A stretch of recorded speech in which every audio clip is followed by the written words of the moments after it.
得劲吗，老铁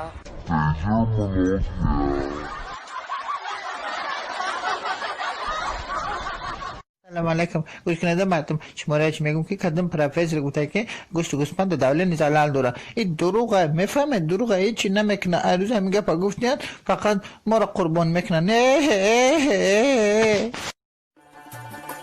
Alo gıldana dona dona dona yore kukar kadeylem yoya khona Alo gıldana dona Alo gıldana dona dona dona yore kukar kadeylem yoya khona Alo gıldana dona Alo mohiya gona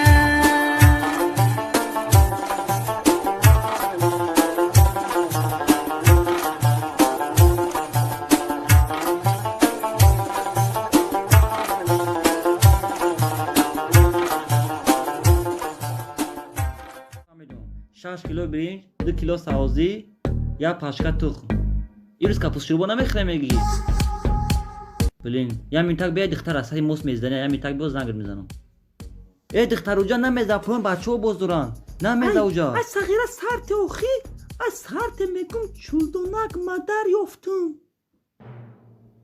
آی ای برنج نخلیشه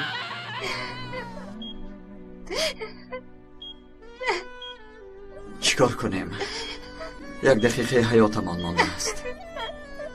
به فکرم دردی دلم را دیگر در یگان شرایط گفته نمیتوانستم. تو را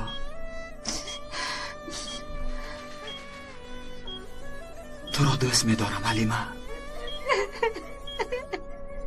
از جانم هم زیادتر.